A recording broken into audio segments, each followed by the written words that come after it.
नमस्कार दोस्तों, राम राम सभी ने। मैं अपने कुछ विचार प्रकट करना चाहता हूँ।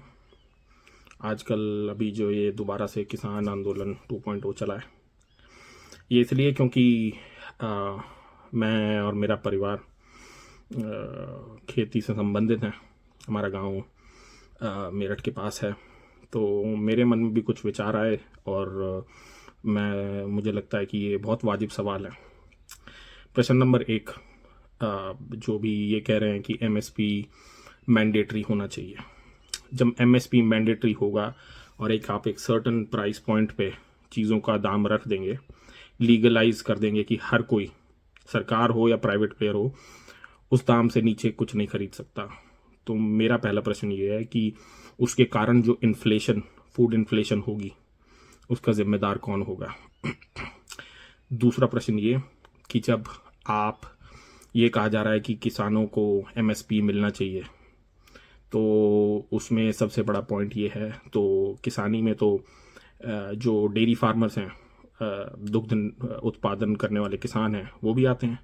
इनफैक्ट अगर आप चेक करेंगे तो दुग्ध उत्पादन का contribution as part of agriculture produce, wheat, rice और एक और कमोडिटी से मिला के, इन तीनों को मिला के उससे ज़्यादा दूध का कंट्रीब्यूशन और उत्पादन है। तो क्या फिर जो दूध डेयरी फार्मर्स हैं, क्या उनको भी ये, उनके लिए भी ये जायज़ है कि उनको भी कहा, वो भी ये मांग करें कि भाई हमारा दूध भी एक सर्टन एमएसपी पे, फॉर एग्जांपल 100 रुपये लीटर बिकना चाहिए? और अगर हाँ, तो कोई एक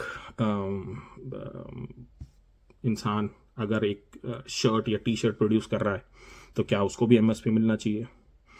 तो ये माना जाए कि हर किसी को एमएसपी मिलना चाहिए देश में। अगर किसानों को मिल रहा है, वो अपना प्रोड्यूस बना रहे और बेच रहे हैं, तो बाकियों को भी मिलना चाहिए।